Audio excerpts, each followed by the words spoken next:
Master को प्रणाम। आज हम समझेंगे कि चुनाव स्वतंत्रता का पूर्व अनुमान करता है। स्वतंत्रता ज्ञान का पूर्व अनुमान करती है। कुरुक्षेत्र के युद्ध के मैदान में भगवान कृष्ण ने अर्जुन को आत्मज्ञान दिया और कहा कि वह निर्णय लेने के लिए स्वतंत्र है कि वह युद्ध करे अथवा नहीं।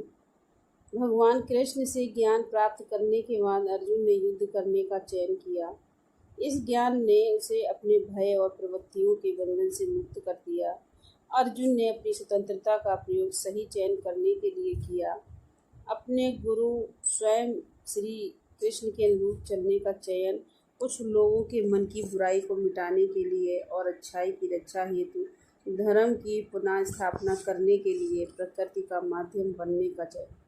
अपना कर्तव्य पालन करते हुए अर्जुन ने प्रकृति की इच्छा के अनुरूप चयन करके आत्मसंतुष्टि भी प्राप्त की। इसे परिस्थिति के अनुरूप विकल्पों का चयन कहा जा सकता है। जब हम आत्मबोध या आत्मसंतुष्टि के लिए चयन करते हैं तब वे चुनाव सही होते हैं।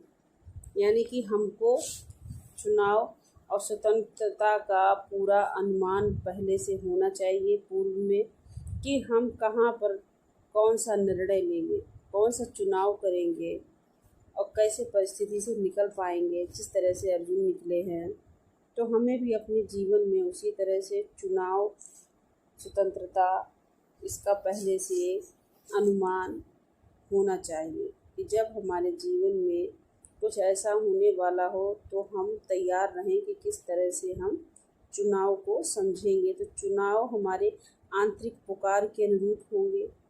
कैसे समझेंगे? जब तक आंतरिक रूप से पुकार नहीं होगी आप समझ नहीं पाएंगे। तो हम अपने अंदर से उच्चतर चेतना को खुलता हुआ अनुभव करेंगे। हम उस उच्चतर चेतना का अनुभव कैसे करें, उस तक कैसे पहुँचे, उसका कैसे विस्तार करें, हम इस चेतना के तत्वों को और भी विस्तार करने के इसके स्वभाव को कैसे समझें। तो हम इसके लिए ध्यान ही साधन है, मात्र इसके अलावा कोई दूसरा रास्ता नहीं है। ध्यान सिर्फ मन को साफ करने के लिए, एकाग्रता बढ़ाने के लिए, दया भाव और दक्षता बढ़ाने के लिए नहीं किया जाता। ये चेतना के विस्तार के उद्देश्य से भी किया जाता है, जो फरिश्तों के एक स्तर तक, उससे भी परे तक के स्तर तक हो सकता है।